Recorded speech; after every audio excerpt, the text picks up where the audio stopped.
All right, guys, I think we'll go ahead and get started. It looks like we have a lot of you on today. Welcome. We're going to go ahead and get started here shortly. Saul Shen is our presenter today, and he's a management advisor. We're going to be talking about budget and financial planning. So during the presentation, if you have questions, there's a little raise your hand icon at the bottom of your screen in your toolbar. If you click that, it'll alert me that you're raising your hand, that you have a question, and I'll go ahead and unmute you, and then you can ask your question to Saul.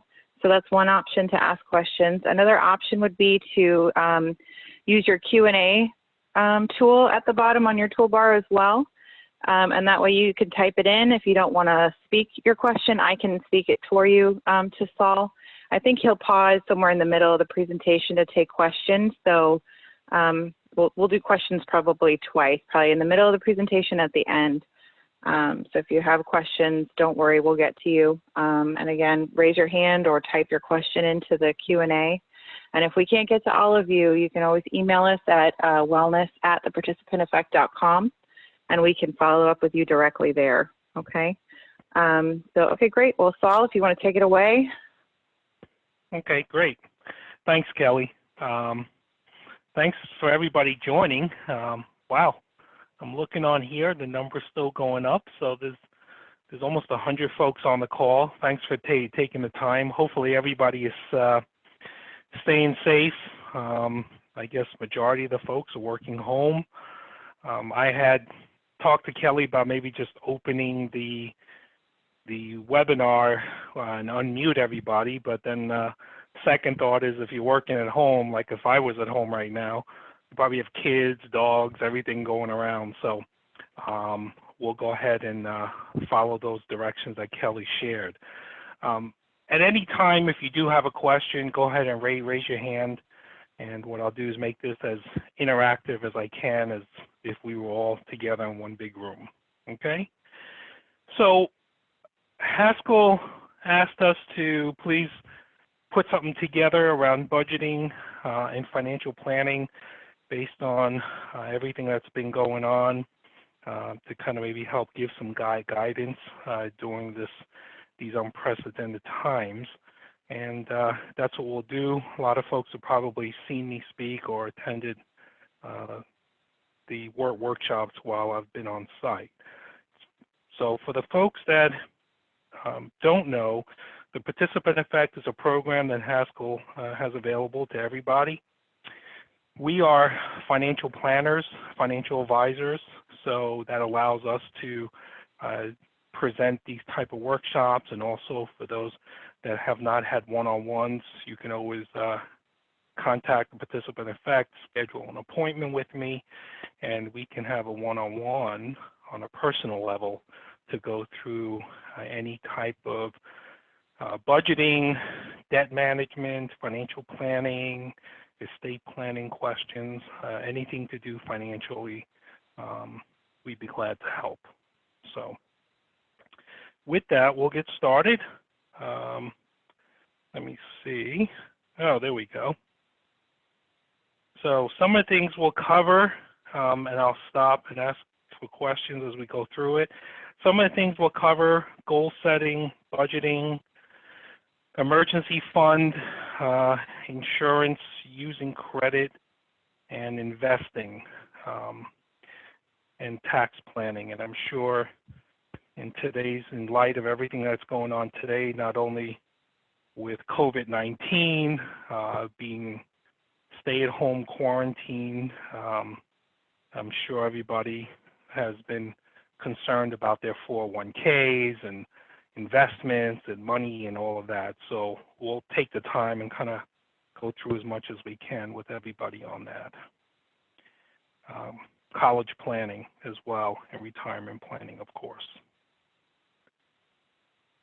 So, setting goals. We all have goals, or at least we should be setting short-term, long-term goals. And financially, it's very important. There's different ways to go about it. It could be paying down debt, buying a new car, buying a home, college planning. we only have so much of resources of income, discretionary income, and spend income that it's very important to set goals, especially around these times. If you've been a good goal setter, if you have emergency cash that you're good at, that you've set aside, you're probably starting to realize the importance of that, especially with everything that's been going on. College planning, as I mentioned, and then for leisure. And a lot when we talk about leisure, of course, it's in retirement. What are you going to do in retirement? But it's also during normal life, right? Vacations, leisure, stuff like that, that you need to have goals for as well. So we talk about SMART, and you've probably heard this in the workplace: work smart, do things smarter. And it breaks down to the same things, right? Be specific about your goals. Make it measurable. In financial, it would be how much can I save and how much have I saved in respect to the goal. Is it attainable? You know, you could have a goal to, have a Maserati in 3 years, but is it attainable, all right? To be realistic. Attainable usually comes in two components. Do you have the resources, or is the time frame correct to make it attainable? Is it relevant? Is it relevant to your current lifestyle, your current situation? Are you single? Are you married? Do you have kids? No kids? How many kids? All of those things. And then timely. Is it the right time for those type of goals? It may or may not, again, depending on your situation. Yep. Went through each one. And the big thing is everybody knows, for those goal setters in the group, we all have goals, right? We all have mental goals, whether it's short-term, long-term, tomorrow, this afternoon, this evening. But what we find is with financial goals, as with any important goal, to write it down and prioritize it with everything else you have going on. It makes the goal, number one, more real, if you will, and you'll have a higher probability of attaining those goals. Budgeting. Everybody knows about it. Everybody knows you should be doing it, but the majority of us dread it. And then there are some people that may have tried and sat down to start one and just was like, I don't even know where to start. And then we meet folks that are very good budgeters, and I'm sure there's some out there that you track everything as you go. So if you are or if you aren't, and if you've had a one-on-one with me at any point, we go through this. First thing we look at is what we call fixed expenses. Expenses that are like mortgage, rent, car payments, electric, water, trash, auto insurance, cell phone, all of the fixed expenses. We also look at income. What income do you have coming in? And when we talk about income, we talk about net, not paycheck gross. We talk about paycheck net. How much are you bringing into the checking account every pay period? And if you're married, significant other, partner, what are they bringing in?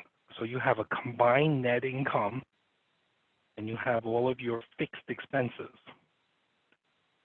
And if you subtract the two, you should have a positive number, and we call that positive number cash flow.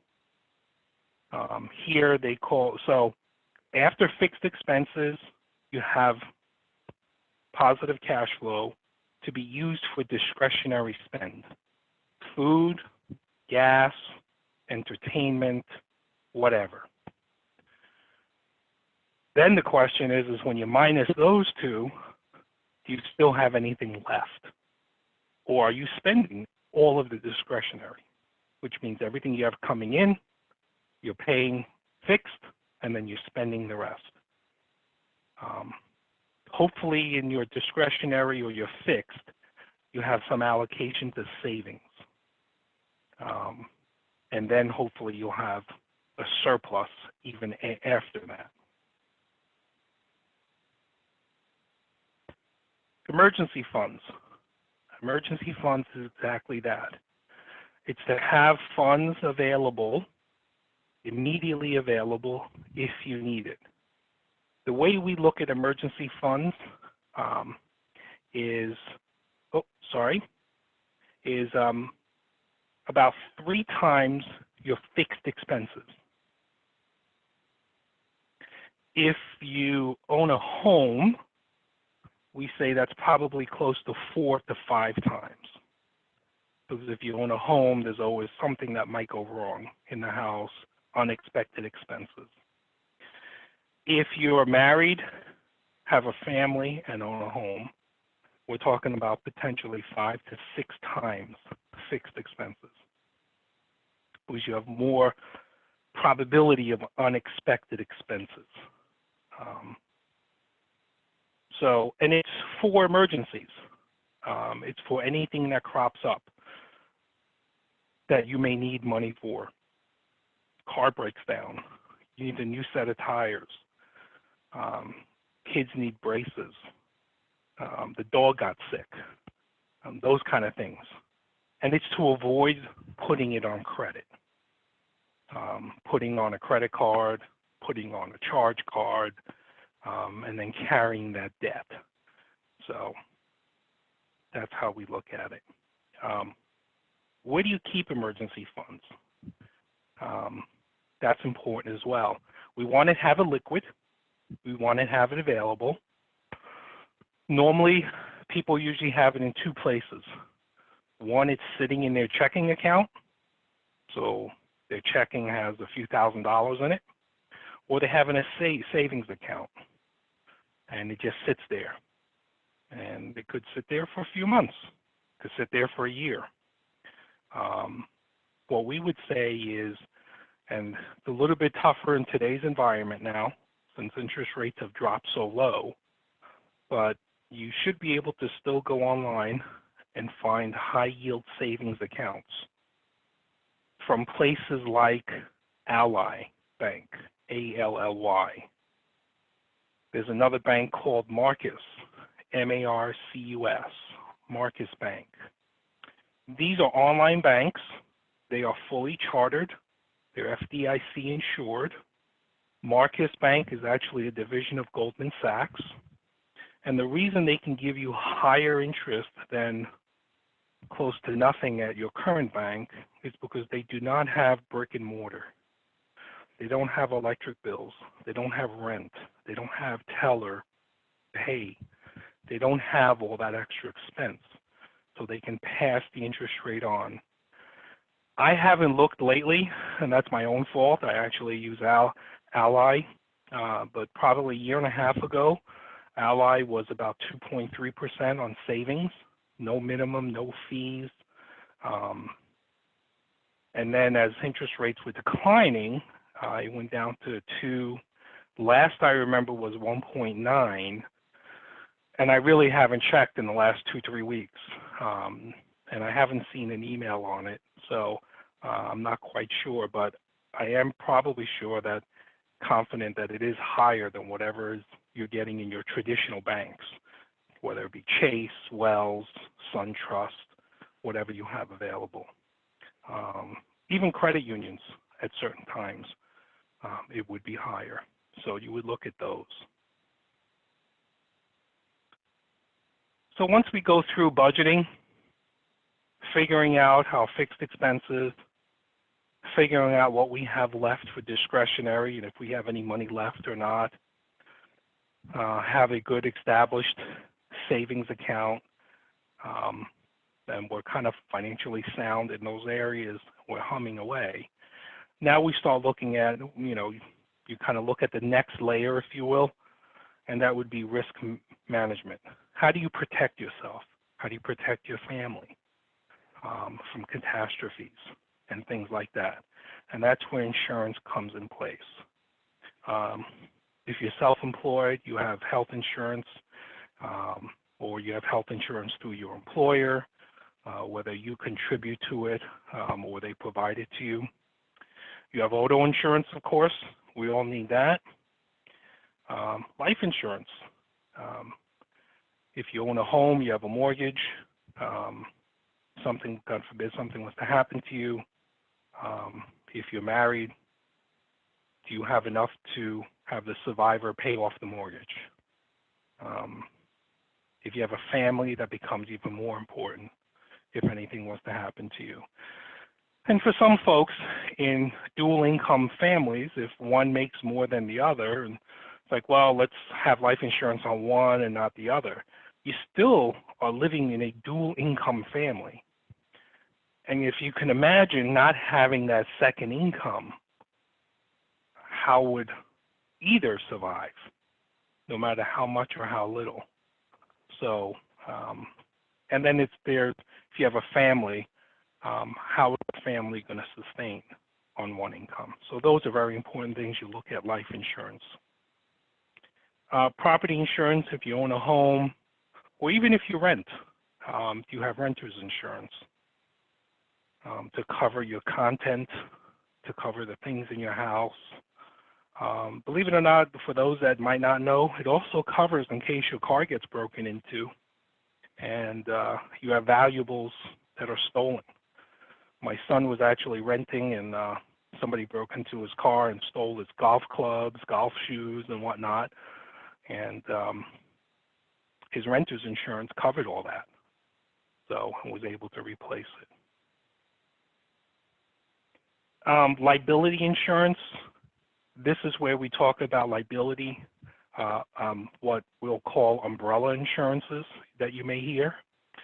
This is type of insurance where if anything was to happen and you got into a bad car accident and it was your fault and they're coming after you and suing you and they're looking for more than what your auto insurance would cover you for, a civil suit, how would you cover that?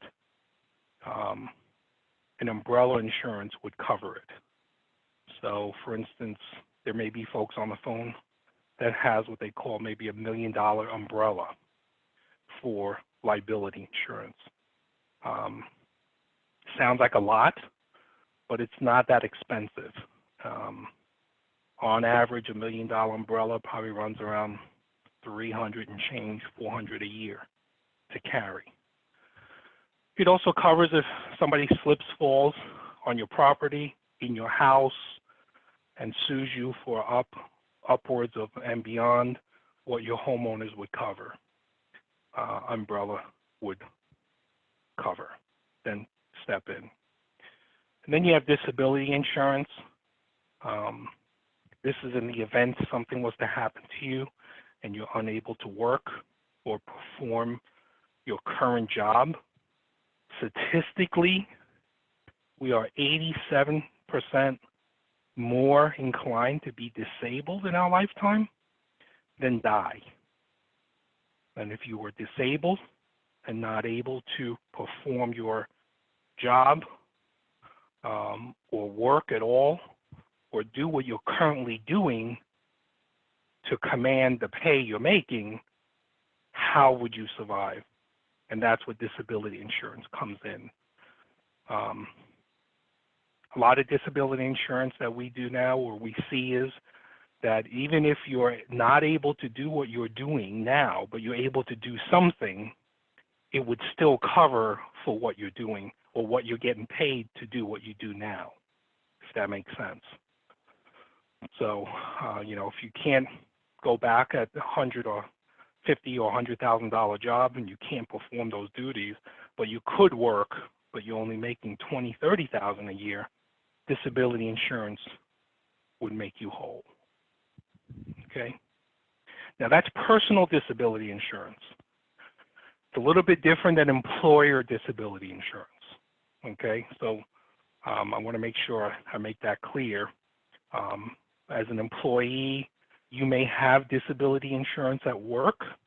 It's different than if you were to have personal disability insurance outside of work. Okay? And then, of course, long-term care insurance, or what we call advanced care insurance, for down the road when you become an elder and you need long-term care, unable to take care of yourself and your surroundings. Long-term care insurance would help with those expenses. I'm going to stop there for a moment. Do we have any questions out there, Kelly? Anybody with their hands raised or typed anything in? So currently we do have 2 questions that have been typed in, but I just want to mention first before I'm gonna go into these questions. If anybody else has any questions, go ahead and raise your hand or type them in, and we'll go ahead and talk them through. Okay, so the first question I have is there a charge to use one of the online savings banks that you mentioned? Ally is what you mentioned. I'm sorry, Kelly. Can you repeat that again? So is there a charge to use one of those online savings banks that you mentioned? Oh, sorry, no. So Ally and Marcus have no minimums. They have no monthly fees. There are no charges for those. And you can find other ones too that have no fees, no minimums as well. So yeah. Okay. So the next one is, I think it's pretty interesting. They're saying that they have a 1-year CD in a well-known local bank. They were notified that after 2 years of letting the CD roll over without any contact, the CD was about to become dormant and the full amount would be turned over to the state of Florida. How do you prevent this from happening? I'm about to retire and the CD is most of my retirement. That's interesting. So it's been rolling for the last 2 years. And I guess you've gotten a notice saying it's maturing. If you do nothing, it's going to roll. So you probably did nothing and you let it roll. So what I would do is reach out to the institution and let them know that you are alive and well and that, you are aware that it rolled twice. And if you know when the next maturity is, are you going to let it roll again, or are you going to do something else with it? Make that known to them. And what they do is they make notes of any contact, just like we do, any notes they have with customers, and they'll show that you did reach out and you are alive and well. Because if they haven't heard from you for a couple of years, they may assume, you've passed, but they should have known that anyway.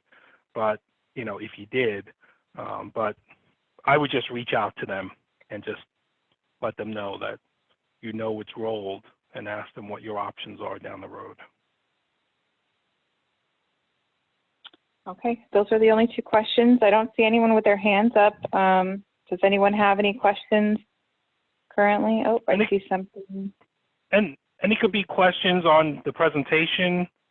It could be questions on thoughts of what might be going on in today's environment. So, we'll keep it pretty loose, if you will. Yeah, yep. Okay, so I do have one question in the chat. Would my current insurance company provide or offer umbrella insurance? Yes. So your current insurance provider for your auto, home, and whatnot would also be able to provide you umbrella. And if you bundle it, it would even be a little cheaper. So yes. Okay. And I think this question is actually for me. They asked if the presentation will be sent via email after this is over. And yes, we'll go ahead and get this sent out to you guys so it can be viewed again if you need it. So if you do have more questions, we'll probably get started. Yep. Hold on, we have one more question. So let's see. Okay. What happened to my personal disabilities coverage when I no longer work at the current company? So if you have personal disability insurance, it stays with you, no matter where you are, where you work, and whatnot. If you only have disability insurance through work, they may or may not, if you terminate, they may or may not allow you to take it with you and convert it into a personal. That's something you should check if you're talking about your current disability through Haskell. But if you personally have one through an insurance agent outside of work, that will stay with you regardless of if you're working or not. Okay. 2 more questions came in, so I'll go ahead and read those. Mm-hmm. Okay, it looks as if Ally is a 1.5% interest rate and the Marcus is a 1.7. Do you recommend one over the other just based on service? Okay. Wow. So thank you for checking on that for me. It has come down. About 3 months ago, Ally was 1.9, 1.8, so I'm not surprised. Either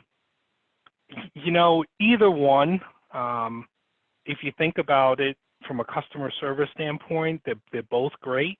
It's just what you're comfortable with. The other one I didn't mention was Discover. So Discover has a bank as well, and everybody who's familiar with Discover Card if you have one. So Discover has a bank as well called Discover Bank.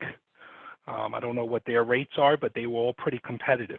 What I will tell you is when rates begin to go up, Marcus will always be about 0.5% or more higher than all the rest. I don't know why. When Ally was at 2.122, Marcus was close to 2.6, 2.7. So it's really based on preference. Okay, and it looks like we have someone being brave, so I'm going to go ahead and allow Nandu to speak right now and ask his question. Very good. Here we go. Yeah.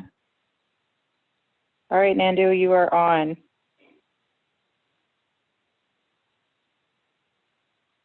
Hello, you have a question? Maybe unmute your own phone or your computer. There's a little icon at the bottom toolbar that has a mute or unmute. Okay, can you hear me? Yes, there you go. Yes. Hi. The question is about annuities, the pros and cons, and if I'm close to retirement or already retired, what's your opinion on annuities versus regular stocks and bonds? Okay, so your question is around annuities. Yes, sir. Okay. So annuities are very different than 15, 20 years ago. So you have to think about how you view a paycheck when you stop working. So the way annuities work, as you may know, is they will guarantee you an income stream for the rest of your life, right? The only caution I'll give you is a couple things you need to think about is normally annuities do not give you cost of living adjustments. So whatever the annuity is going to guarantee you in retirement, 5, 10 years down the road, the value of the payments is going to, even though it's the same, the value of time versus money is not going to catch up with inflation. Also, you need to watch the fees in annuities. Annuities are usually very high in fees. There are those things you call variable annuities. Fees are upwards of 3% or more. And then there are other annuities called indexed annuities, which usually carry either no fees or very low. It's a vehicle. To answer your question is that it's an investment vehicle. The question is it right for you or not? And I can't answer that without knowing more about your situation, right? In general, depending on your situation, it may be right for some folks, and it may not be right for others based on your situation. So you should work with a financial planner or financial professional to go through your situation to determine if annuities are right or wrong for you. Does that Understand. answer your question? Yes, sir. Thank you. Okay. Thank you. Thank you, Nandu. Okay, so we do have, oops, Saul, are you still there? Yes. Okay, I think I muted you for a second, sorry. Okay, so we do have a testimonial, a little one, saying that Jeanette says that she's had accounts with Ally for several years and their customer service has been very good so far, so I just thought that was worth mentioning. Good. And I also have a pretty interesting question that I'm sure might be on a lot of people's mind right now, hopefully that they're doing well. So I'm expecting the $1,200 stimulus check due to the corona pandemic. I haven't had a loss of income. What would be the best use of the funds in this climate? Save it or pay down a bill? Example would be a high interest credit card. Ah, good question. There we go. Good question. So, yeah, we've actually looked at this to try to figure out for even clients of our own that, we know they've asked us and whatnot. So the first thing we would say is, depending on your cash flow, and it sounds like your income is not changing, right? You haven't lost your job. Is that what it said, Kelly? Yep, that's what it said. Okay. Mm-hmm. Yeah. So if the income is still there, there's no potential loss of income, if this thing drags out, then we would say is either look at this to use to pay down debt, or you can use it to invest. And then the third option is a more philanthropy type, is use the money in your community for those businesses that are struggling to stay open, right? But our first would be is if income isn't changing, there's no potential, or you don't see, potential loss of job and the income is good, would be to either first attack debt or put the money to work if you had an investment account or stuff like that to go put it to work. Okay. Well, that actually leads into another question. Do you have any recommendations of investments or stocks in this financial state? Yeah. So, we are not stock pickers. We don't day trade. So, what I will say is, do not stop contributing to your 401s. You have to think of it this way. No matter how bad things are, you're still working, you're getting an income. If everything is still good, then you are currently investing your 401 in a way that you are buying things very cheap. I basically look at it as it's the greatest after Christmas sale you will ever see in the market, to put money to work. So if you take that and you are an investor and you may have investment accounts, it sounds like the person that asked the question may be an investor. We're looking for a stock tip. I would say if you're an investor, continue to invest in what you're investing in, or be smart and look at what areas to invest in that could potentially either have a big rebound or is currently thriving in our current economic environment. Okay, and we'll do one more question before we get back to the presentation. Sure. If you do have an annuity, at what point do you start collecting from it? So if you have an annuity in place, normally you would have to be over 59 and a half. So the monies aren't considered an early withdrawal. The question would be is when do you turn on income would be based on your annuity you have. Some of them, they have age bands.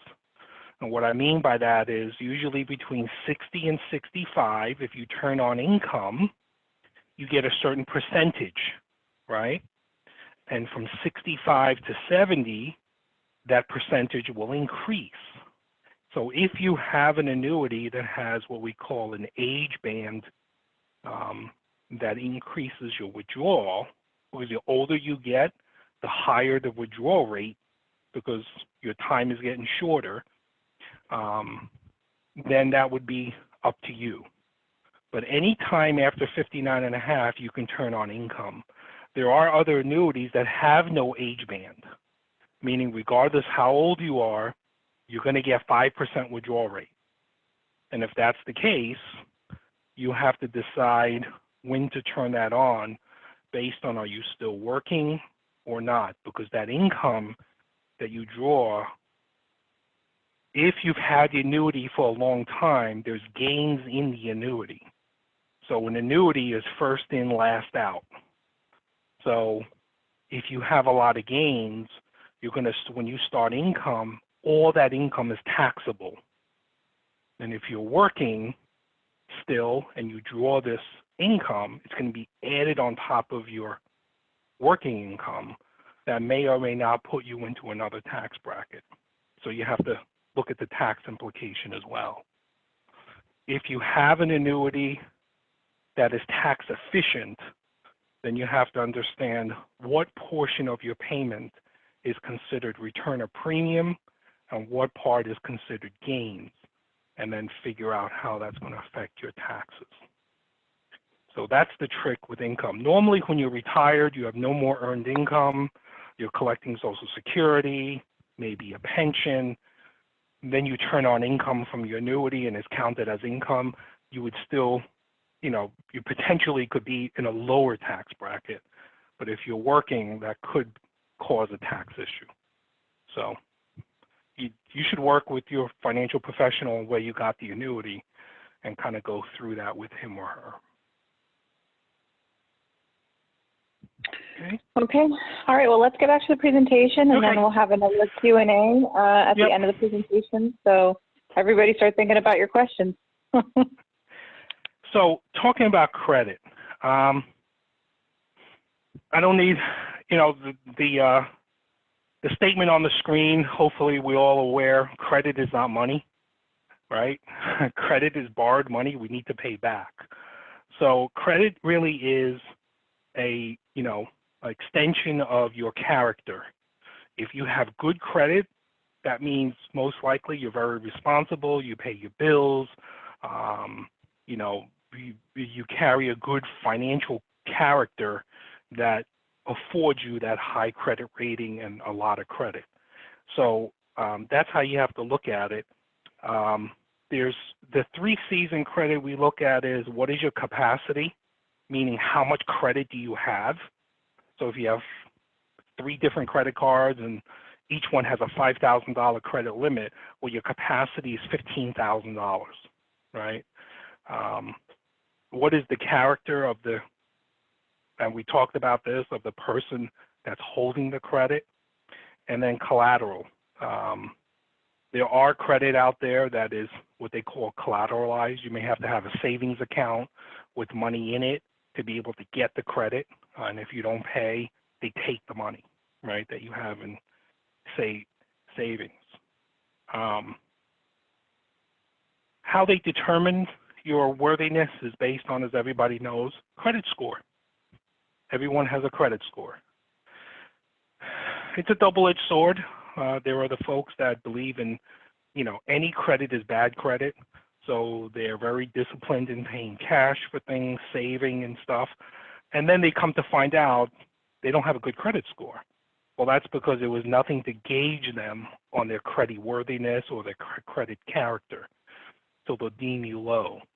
And then there are folks on the other end of the spectrum that will get a lot of credit and abuse it, and then they have a low credit score because they may be late on payments or default or whatnot. So the worthiness is based on how you use credit. If you have credit and you use it, pay it, use it, pay it, use it, pay it, track record will show that you're very responsible and your credit score or rating will go up. Normally it's based on, so here they talk about credit application, credit report, credit score. Credit worthiness application, they're looking at if you have income or not. Credit report is how they'll see how much other debt you have. Do you have car loans? Do you have a mortgage? And then probably the big factor is your credit score. What affects your credit score is utilization, available credit, and paying on time. What I mean by utilization is, in the example, if you have 3 credit cards with 15,000 or with 5,000 on each, you have 15,000 available credit. The goal is to not use more than 30% of the total. So you're looking at about $4,500. If you use about $4,500 back and forth, you stay below 30% utilization. In time, that's going to increase your credit score quite a bit because it means you're not using all your credit. It means you're responsible and you are able to manage your usage and payment. On time is a big thing. They look at track record on how long have you had a credit and how long has that credit been where everything's been paid on time. Okay. Debt, as I mentioned, there are folks that characterize debt as being totally bad. We would look at it as sometimes there are debt that are necessary, like buying a home. There's not a lot of people I know that could buy it cash, so you get a mortgage. A car, you need a vehicle to get around. If you have cash, great. If not, most of us will get an auto loan. Student loans, we consider that a, good debt or a debt that is needed if you're going to go for an education. Some folks will say that's terrible, but on the flip side, if you don't have the education, the degree, you may or may not be in the job you're currently in or going for, right? And then debt to start a business. We look at that as being viable debt to hopefully get your business going, prosper, manage the debt, pay it down, and the future is good. Using credit creates debt. As I mentioned, there's secured debt, which means you might have a savings account. They'll say you must open, and your credit card limit is tied to how much money you have in that account. And then there's unsecured, which is what we mostly have. Based on your credit score, you'll get credit, and you'll pay it back. How much credit? We talked about that. Terms, credit cards after 0809 really has changed. Before 0809, credit cards would just take your payment and throw it towards interest, and you would hardly pay any principal. After 0809, they mandated that every payment you make, a portion has to go to principal. So right now, on average, if you look at your credit card statement, it should have a box that's mandated now to say how much you owe, how much your minimum is, and if you pay the minimum, how many years it'll take to pay it off. Usually it's around 8 years, somewhere around there. And the rate. The rate is a big deal. if you are like most of us that get all this junk mail that want you to open up credit cards and you throw it away, I would ask you to pause for a moment, open up those mailings, and look at what the interest rate they're charging. Usually they're in double digits, and usually they're in double digits in the 20s. I have seen credit card offers that are as high as 42%. Of course they want me to get the card. They're charging me 42%. So you really have to look at your rate. The better credit rating you have, the better credit history you have would command a lower rate. And when I say lower, I mean in the teens. I've met people that have single-digit credit card interest, which is fantastic. The other thing I'll share is if you do have good credit, you're responsible with credit, and you're like, well, my credit card is still in the high teens, 20s. I would say you need to call your card and ask them to lower the credit interest. And 9 out of 10 times or 8 out of 10 times, they will. They're not going to do it just to do it for you. You have to call and request it. Okay? We're going to go into investing a little bit. There was a question on that as well. So investing is actually a mixture of two things. Savings, because when we invest, our goal is to have it grow for a purpose down the road, a goal. But it does sprinkle in some speculation because we don't know how the market is going to react to things.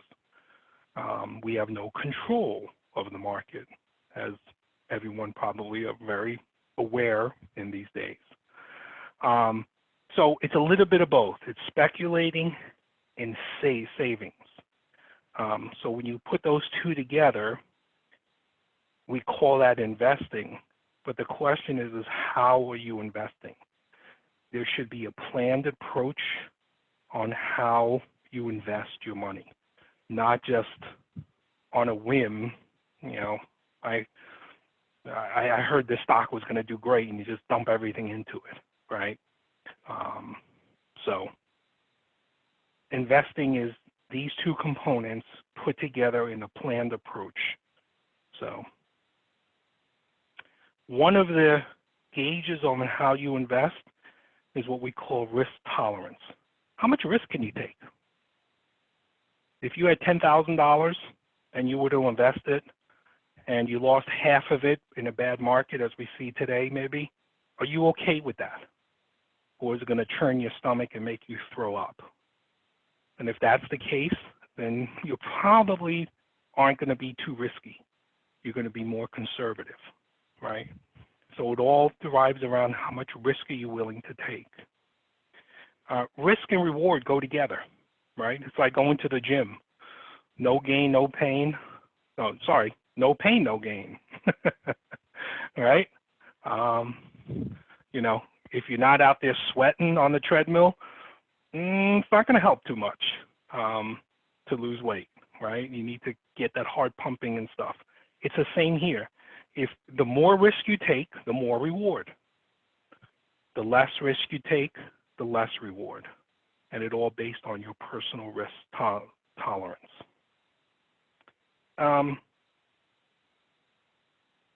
So how do you plan for this? Well, there are ways that we work with clients, or you're able to through your investor or investment group, that can help you assess your risk.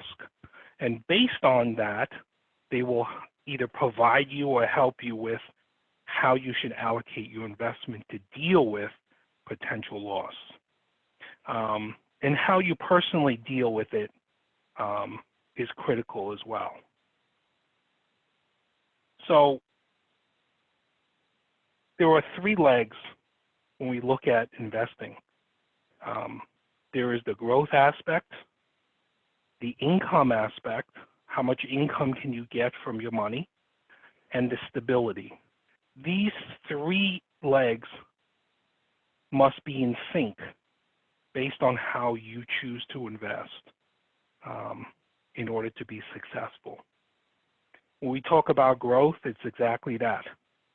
How do you grow it in the market? Growth stocks are like Amazon, Google, Facebook, right? They grow in the market, people invest in them, and they grow. Income are dividends and interest.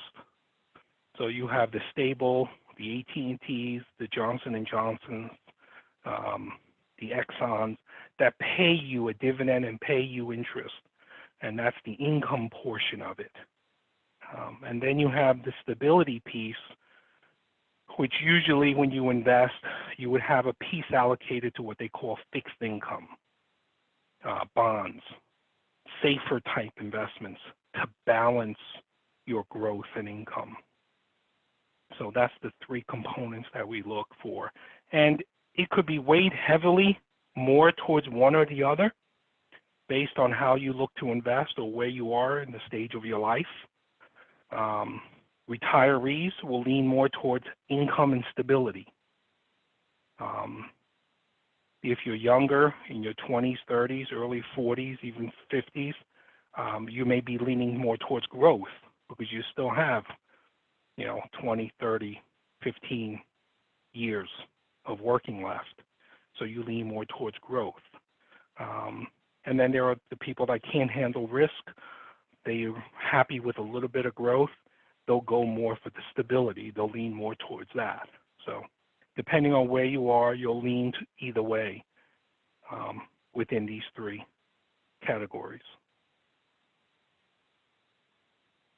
Tax considerations, 401ks, IRAs, even Roth accounts. So not Roths for pre-tax. So your 401ks, your IRAs, these are pre-tax dollars. So money goes in there and then it gets deducted from your gross income to lower your taxable income. Okay. It results in lower out-of-pocket cost because after this money comes out, then you get taxed, and then the rest goes to you, okay? Health care or dependent care, transportation costs. Some employers have what they call HSAs. If you have an HSA account, you can contribute to the HSA. It's tax deductible. It reduces your taxable income. And then there's certain organizations will have transportation if you're in a city environment where you take mass transit. My son lives in New York City, so he has money taken out for the subway cost. So he has monthly subway costs drawn out, and that's tax deductible for transportation.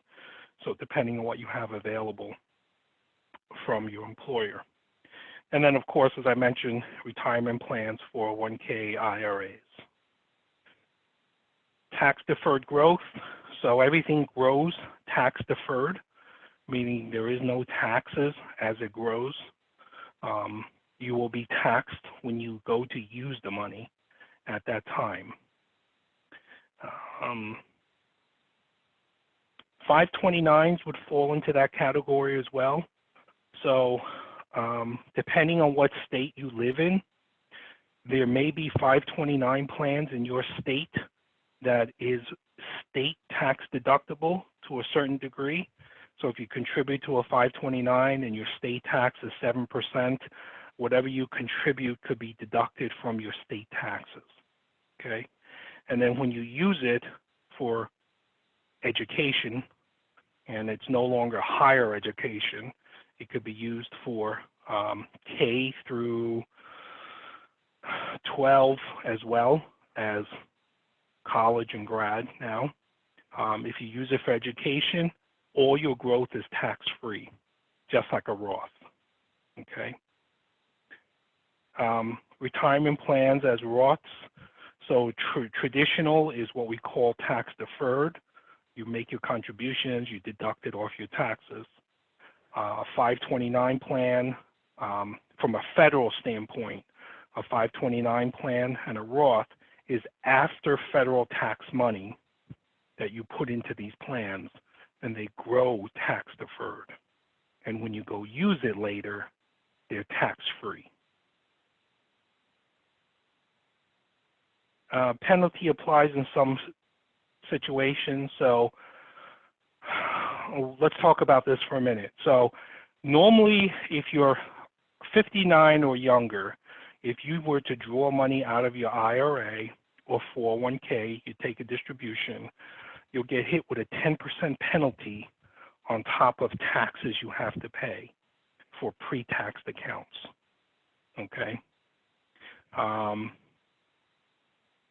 Today's environment, based on the new bill that was passed last week, if you are financially affected by COVID-19 financially, you are able to take early withdrawal, and they are waiving the 10% penalty. So that doesn't mean everybody go out now take money out because that money is still counted as income and you still have to pay taxes on it. But if you do need it because your family is affected because maybe one spouse or the other or one income in the household is being affected, you are allowed to take money out if you're younger than 59 and a half, and they will waive the 10% penalty. On top of that, for a moment, if you take money out, they are also allowing you to be able to repay that money back into an IRA or 401k within 3 years. And if you do that, they will not tax you on the money. And the taxes that you owe on the money that you withdraw because of today's environment, and this is only based on current environment and the law that was passed to help get folks over this period, the taxes that you owe can be spread over 3 years, or if you're going to pay it back within 3 years, you don't have to pay anything. And after 3 years, if you didn't pay it, it's all going to be due. If you only repay a portion of what you took, whatever portion you did not put back will be taxed at that time. Okay? So these are some new developments based on the bill that was passed, the stimulus bill that was passed last week. There's a lot of nuances around it, and we're just starting to get our heads and arms around it.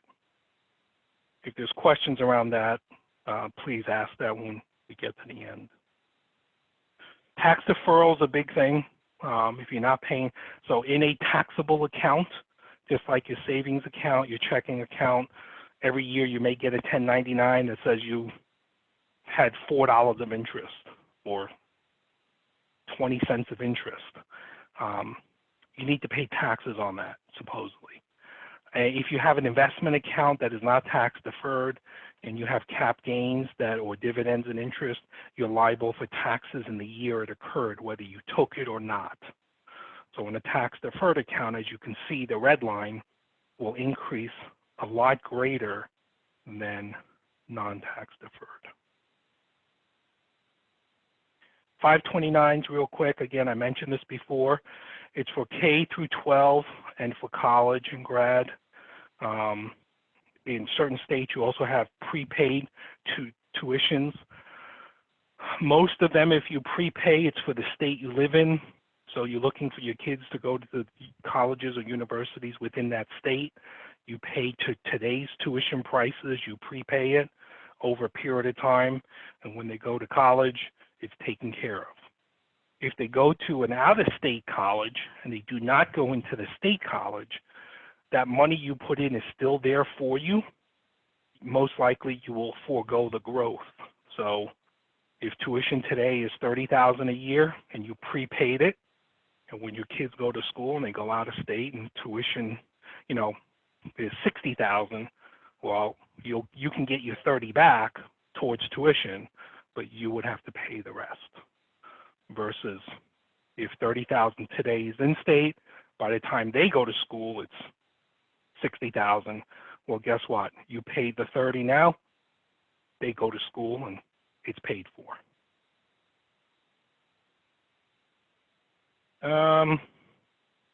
As I mentioned, tax-deferred growth.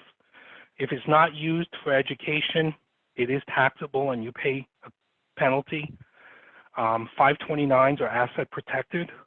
So if anything was to happen before the kids go to school, they cannot be, 529s cannot be included in any judgments, bankruptcies, or anything like that. So it is protected. If you don't use it, there is a penalty for you to take your money out. The gains are taxable, and then you get a penalty. But you can use it for any child in your family. You can use it for anybody. So if you have multiple kids and one kid got a scholarship, the other one did it, you just transfer the money to the other kid's name. If the kids are doing well and you still have some money left and you want to go back to school, you can use it for you, for education. If you have family members that didn't do a good job saving for your nieces, nephews, or whatever, you can say, hey, give me that $5,000. I'll change the name on the plan to them, and I'll send a check to them for tuition. And that's okay too, as long as you use it for education. Fees and expenses are in the plan, just like anything else. IRAs or 401ks, but it's built within the plan. So you have to make sure you understand those as well. Real quick, start now. We all know this. Sooner you start, the better off you are later on. So for the younger folks on the call, anything you can do to start kick your retirement savings goes a long way, okay, as you can see.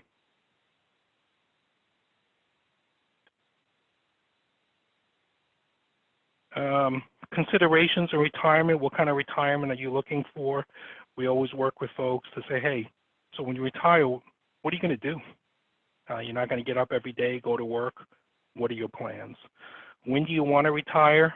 Some may retire sooner than they would like, not to any of their desires, but they get retired.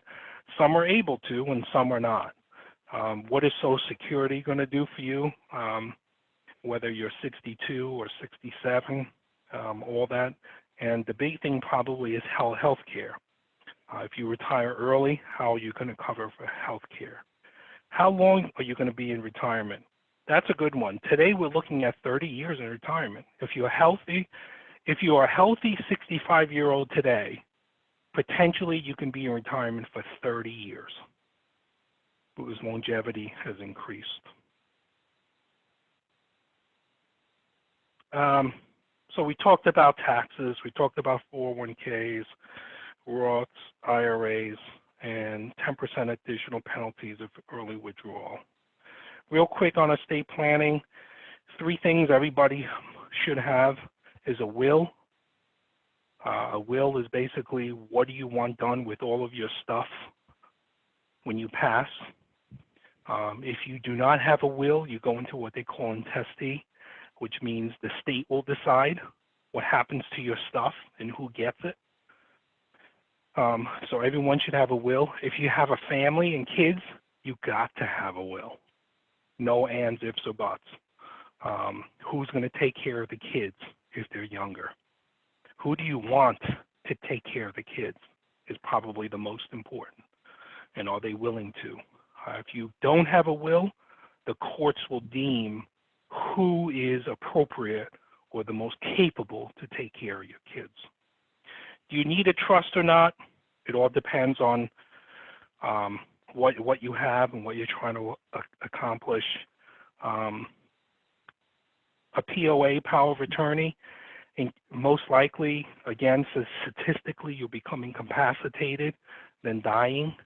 And if you become incapacitated, who's going to make financial decisions for you? Who's going to have access to your bank accounts, your savings accounts, things of that nature? And then a medical directive. How do you want to be treated if you become incapacitated, if you're brain dead? Do you want to be kept on a ventilator? All of those things. We talked about intestate law, distribution, property between surviving spouse and children. So if you don't have a will, they will just look at spouse. If spouse is not there, they'll look at next of kin, family, wife, kids, and they will distribute based on how the court feels, not how you would wish if you don't have a will. So a will acts upon your wishes. If you don't have a will, whatever you wanted is irrelevant because you never put it in writing. You may have told somebody, but that doesn't count, right? So as I mentioned, a will, you must have a will. It directs on what you want done. You name an executor. So there's always an executor in a will who's going to carry out your wishes. It must be in writing. It could be holograph as well. What I mean by that is you can videotape yourself and videotape yourself and, these are my wishes. I want this kid to get this, that to get that, however you want things distributed, you could do it that way as well. We talked about being incapacitated, who's going to make decisions for you. If you don't have one, the courts will make those decisions and point to a guardian. So, and it costs too. Guardians aren't free. So it will affect you financially as well. Okay. I know that was quick, but hopefully it gave you enough to think about. Are there any questions out there? And then I'll open up to anything within the presentation or not within the presentation. So, Callie, if you can check, please. Sure. So it looks like we do have some questions. No hands are raised at the moment. So if you would like to ask your question yourself, go ahead and raise your hand and I'll unmute you so you can speak to us yourself. But as of the questions that I have right now that are typed, I have recently paid off all my debt. However, my emergency savings is pretty low. Would it be more beneficial to continue to invest a decent amount of money, 10% of my income, into my 401k, or shift and start to try to build my emergency fund? Well, good job on paying down your debt. What I would say is, since you paid down your debt, whatever you were paying towards debt, use that to start building your emergency fund. If you paid off your debt, increased your contribution for retirement, and have a low fund balance, and you're not able to grow that, what I would say is go back to where you were when you had the debt, but now instead of paying debt, you're funding that emergency fund. And once your emergency fund comes up to par, go ahead and do what you've done now, maybe increase your 401 or whatnot. What I don't want to see is you've dedicated now that debt fund to saving for retirement, but then when something happens, as Murphy's Law always comes in, now you revert back to credit cards, and that cycle could be downward spiraling. And that's what I don't want to see. Okay. There's one question, and I think I'll answer a little bit before you get into it. Please advise on the pros and cons of hiring a financial advisor versus an accountant. And before you get into it, I just want to make sure that everybody here knows that you guys all have access to financial advisors through this program for free, basically. Saul here is your dedicated financial advisor, and you can contact me at wellness@theparticipanteffect.com to set up virtual appointments with him at any time. And that's where Saul would call you at your time of choosing. And you guys can discuss whatever topics on your mind. All this is completely confidential. So just make sure that everybody knows that, and reach out to me if you want to set up a meeting and have it be private. But otherwise, Saul, why don't you go into the pros and cons of a financial advisor versus an accountant? Yeah, great. So yes, as Kelly mentioned, one of the things is, it's through this program, Haskell has made available to you a financial advisor, okay? Myself or my partner, David. So an accountant is an accountant, right? They do your taxes. They may be very good in investing and things like that, but that is not their forte. They may be able to guide you and say, hey, you need a SEP, or hey, you should contribute more into your 401, or hey, you should open up an IRA to help lower your taxes. But then it's like, okay, so what do I do with this money in the IRA? I open the IRA, I put money in it, like you said, you lowered my taxes, but the money's sitting in cash. Well, that doesn't do you any good, right? Now, I have met accountants that are licensed to also provide financial advice and financial management. They are far and few between, and if you do have one of those, you need to assess where his or her priority, I don't know if that's the right word, focus maybe is. Is it in accounting or financial planning, right? We usually find they're one or the other. Hiring a financial advisor, we are purely interested in looking at how best to manage your assets for goals, how to invest the money based on your risk tolerance, your time frame. Also, tax efficiency we do look at to understand if it's retirement money or not, but we are not CPAs, we're not accountants. So if there's a pure accounting question, we always tell you to refer back to your accountant based on your situation, what's the best tax remedy for you, right? Because we're not doing your taxes. So it's two different disciplines. Now, there are financial advisors that are CPAs as well, so they're a little bit more knowledgeable on the tax base. But again, even those folks, they will either be more in tune with finances or they're just doing your taxes as well, right? And if that's all they're doing is doing your taxes, well, you can go to H&R Block or TurboTax and do it if you're not complex, right? But it all depends on how much of a depth you need from each discipline will dictate where you should go. So Okay, hopefully that makes sense. Yeah. Real quick before we ask more questions, I understand that we're over on time. So if people are going to drop off, thank you so much for joining us. We'll continue with the questions as long as Saul is able to stay with us. And if we can't get to you, then we'll go ahead and follow up with you directly. And also someone has asked me about our contact information again.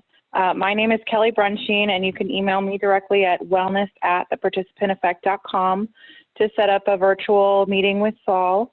And if for any reason you have any trouble, you can contact your HR and they would have more information on the participant effect as well. So we'll continue with questions. And again, I'll send this out via email afterwards, so you guys can re-listen to it, re-watch it, re-hear the answers to the questions, all that. Okay, so I think this was a recent question from me to you, Saul, actually, was can we set up 529 plans in other states? Yes, you can. But I would first see if your state offers a state tax break. If it does, then it would better serve you to invest in the 529 in your state. Here in Florida, we don't have state income tax, so and there's several other states as well, and we can go anywhere to any state's 529 plan. So it does not have to be in the state you live in. But if your state, again, does provide you a state tax break, normally we would say use that. Get the breaks where you can, right? Yeah, exactly. Okay, next question is, with the current tax bracket, would it be wiser investing into a 401k pre-tax or tax deferred? Well, all retirement accounts are tax deferred. So I think the question probably is, should I go pre-tax or should I go Roth? Because Roth is tax deferred, pre-tax is tax deferred, 401k, IRAs, they're all tax deferred. If you're looking at it from a standpoint, should I do a Roth, which is after tax money, versus a pre-tax account? The question is, it's more depending on where you are in your tax bracket, right? We know through history, tax brackets will go up, right? Eventually. So 10, 15 years from now, those tax brackets are most likely going to be higher than where it is today.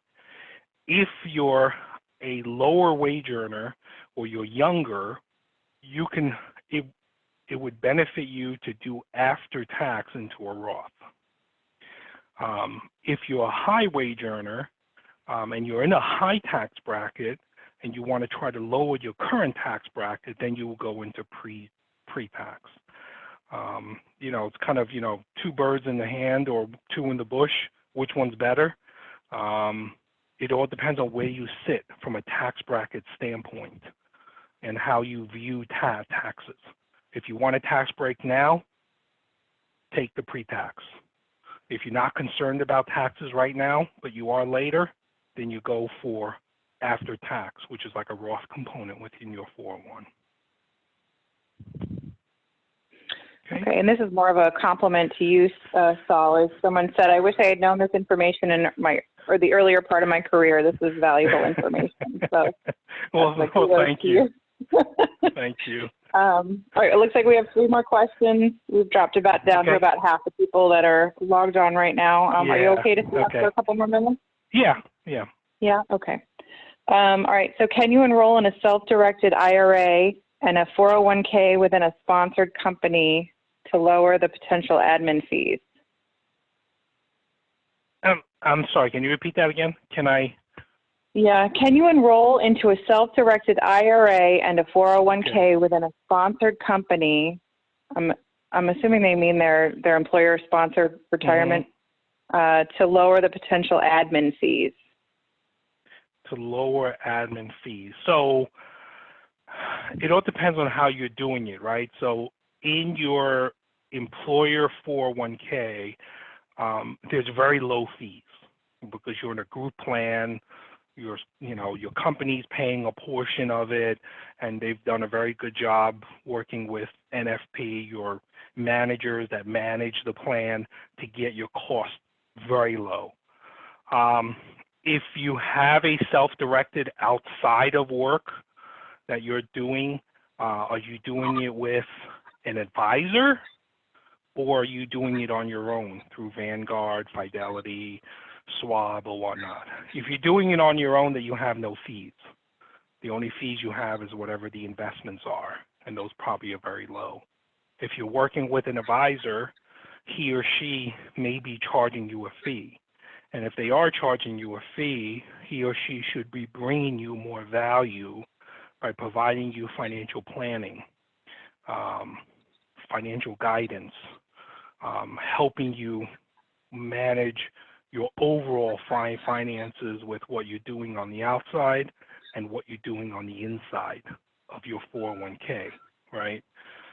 So it depends on how much value you're getting if you are paying a fee, if that makes sense. So it's not spreading it, should I be more in my plan to lower fees? Your plan is not giving you financial planning. Yes, we are providing financial guidance, but true financial planning has a cost to it. I hope that helps. All right. Okay, so next question is, what's the various ways to get a will done or written? Can I do it myself? Does it go through the court, or is it notarized? Oh, very good. So yes, you can handwrite a will. You can type one up in Word and bring it and get it notarized, and that will suffice as a will, okay? So you can go, and then you can go the other extreme, which is if you're more complicated, you have a family, you have more assets, you have more stuff, is to work with an attorney, an estate attorney, to help you draw up a will for a couple $100. Okay. So yeah, it could be as simple as writing it, getting it notarized, or going to an attorney and having it written. I've heard folks, now through your employer, and I work with so many, so forgive me, check with your benefits. A lot of employer, you may have a benefit where you have access to an organization that will help you with a basic will. Okay, and if that's all you're looking for, they can help provide with legal services through your benefits that you already have at no cost to put that together. So I've heard people go and print out a template with the state laws based on the state you live in and fill in the blanks, right? And that will have all the provisions based on your state. And then I've ran a few that have used LegalZoom.com, and I've heard that they've had very good success doing that, that they actually get it in the mail, attorney reviewed, and then you bring it, get it notarized, and then that becomes your will. So yeah, there's several options out there. Okay. These have been awesome questions. Thank you for everyone for putting in a question. There are 2 more questions, but I think we've run so far over that maybe we'll call it quits and follow up with them directly. What do you think, Saul? Yeah. Okay. Yep. That's fine.